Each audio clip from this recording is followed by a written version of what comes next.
now joined by Doug O'Malley, who's Director of Environment, New Jersey. Good to see you, Doug. Great to see you, Steve. Hey, Doug, let's talk EVs, right? Electric vehicles. So the governor, we've done a lot of programming around clean energy. You can check it out. Yep. You said recently, quote, as it relates to the governor rolling back the so-called tax, the sales tax exemption for people who purchase EVs. You said rolling back the sales tax exemption and adding an EV tax creates a schizophrenic message to potential EV drivers. What the heck are we talking about here?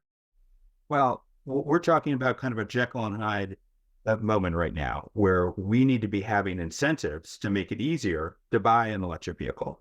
But the bill that's in front of that's on the governor's desk right now will have a $1,000 EV tax for drivers that want to be able to buy an EV. On top of that, the proposal in the governor's budget to phase out the sales tax exemption is just it's taking away another incentive, right? So we're still at a place right now that drivers are saying, is an electric vehicle right for me? And one of the reasons why electric vehicles do make sense is they save money in the long term. But when you still go to the dealership, it's helpful to have incentives. Okay, but the governor is saying, and certain members of the legislature, disproportionately Democrats, are saying we need to get that EV money or money from EV electric vehicle owners. We need that money, and they need to pay into and pay their fair share of the so-called Transportation Trust Fund, which is the stable source of funding to keep our roads and bridges and our infrastructure, not a sexy word, but an important word, keep it to where it needs to be. Why shouldn't those who purchase electric vehicles not pay into that? That's the argument, you say? Yeah, I mean, the simple response is no one is arguing that EV drivers should be free riders. Our argument is that EV drivers shouldn't be paying disproportionately more than other drivers. Right now, the Transportation Trust Fund, it's $2 billion a year. This EV tax will only raise $30 million, right? So what we're saying is, let's be a little more equitable. Electric vehicles are very efficient. You should not pay more to drive an EV than gas guzzlers. Why do you think the governor and other Democrats in the state house would be advocating for this if, in fact, they are committed to climate change? I think this is, this is a moment where, EV drivers haven't had to pay, a road or infrastructure tax before. And so the legislature is saying, well, let's make this right. I think the numbers are off, right? So but hold on. Sorry for interrupting, Doug. Yeah, you're not against increased fees, increase fees for those who purchase electric vehicles. You're concerned and you're opposing the amount? That's right. We're opposing the amount. If you look at the numbers here, it's a $250 fee. Okay. We think it should be closer to less than $100. And then it's also a double whammy because it's not just paying 1 year, it's paying 4 years up front, right? So that's sending the wrong message to the driver who's trying to figure out if they want to get behind the wheel of an EV in the dealership. Okay. The other part of the discussion that isn't just about transportation, but also about climate change and trying to reduce the number of vehicles on the road that are not electric vehicles, is the issue around New Jersey Transit, an agency in serious financial trouble. For years, this has been going on. In fact, I think the governor's accurate quote is, I will fix New Jersey Transit if it kills me. And I think it might, meaning that's what he said. I'm not saying that, obviously. How do you describe the governor's policies around creating greater financial strength for New Jersey Transit so they don't fall off the fiscal cliff, A, and B, what does that have to do with increased fares for people who ride our trains and buses?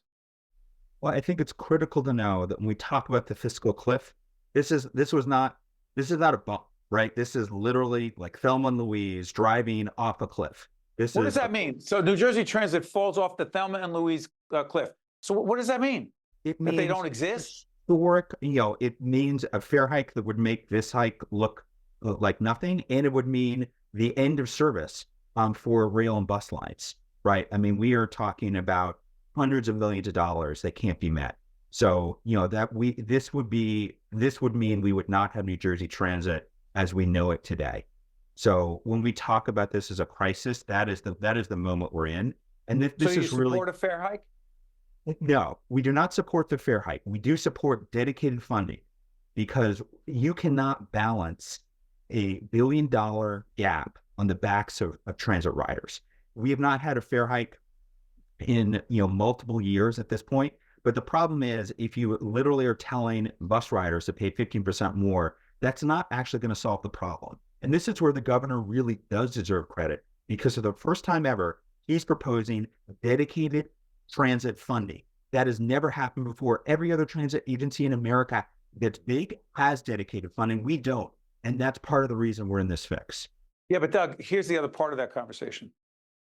So the governor proposed a corporate transit fee.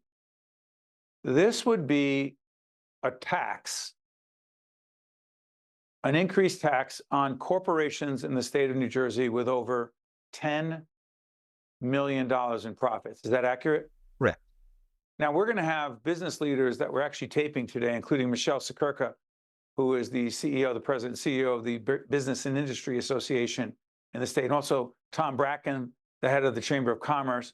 They're against it. They're saying, look, we need a dedicated source of funding for New Jersey Transit, but you can't increase taxes on corporations because A, they're going to want to leave, B, we may lose jobs in the process, but you support that tax. Yeah, I mean, this is a do or die moment for New Jersey Transit, right? And whether you're a business leader or whether you're a transit rider or whether you're a driver, New Jersey Transit going away in a way that would be, unfathomable. That's the reality we're faced, right? So these are not semantics, right? If we want a transit system that's literally going to have hundreds of thousands of people take it on a daily basis, we need to fund it. And that's what the solution the governor has proposed, right? So yeah, I know, but but respectfully, Doug, you're for that tax. Correct. But you're not for increased fares for the people who use trains and buses because? Well, it's simple math. If we want to be able to balance the budget, you go through the fare hike, you're still going to have the fiscal cliff. Even with the governor's proposal, the fare hike that's on the table will actually depress ridership, right? So, this is a legacy of underinvestment in New Jersey Transit, right? So if you want to be able to get more people to take the train and the bus, you don't raise fares. All right, I want to make it clear. We're taping on the 19th of March. It'll be this conversation with Doug will be seen later. Hey, Doug, could you imagine a lot could happen in the State House between now and next month or so? Real quick on this. Could you give us a minute or less on offshore wind? Where are we in New Jersey these days? Well, 2024 has been the year of offshore wind coming back, right? We saw an announcement in January of 2 projects in the New York Bight that are incredibly significant, the leading light wind, as well as attentive energy. These projects are about 40 miles off the Jersey shore and will literally produce hundreds of megawatts of clean renewable energy. That won't happen until early in the next decade, 2031. But it shows that there is a path forward, not just for offshore wind in New Jersey. We've seen offshore wind projects get up and running off the coast of Long Island and Massachusetts. So this is a reminder that offshore wind is not going away. Doug O'Malley is the Director of Environment in New Jersey. Hey, Doug, thank you for joining us. We'll continue the conversation about a whole range of issues dealing with the environment in the state of New Jersey. Thanks, Doug. Great. Thank you, Steve. You guys stay with us. We'll be right back. State of Affairs with Steve Adubato is a production of the Caucus Educational Corporation, celebrating 30 years in public broadcasting. Funding has been provided by the Turrell Fund, a foundation serving children, the Healthcare Foundation of New Jersey, Horizon Blue Cross Blue Shield of New Jersey, New Jersey Sharing Network, Robert Wood Johnson Foundation, New Jersey's Clean Energy Program, PSEG Foundation, the Port Authority of New York and New Jersey, and by Seton Hall University. Promotional support provided by NJ Biz, And by Insider NJ. Great drive fuels the leaders of tomorrow and today. Great vision paves the way for a brighter future. Great ambition goes places, moving onward and upward. Great empathy finds strength in kindness and in each other, working together to create something bigger than they ever imagined. Great minds can change the world, and great minds start at Seton Hall.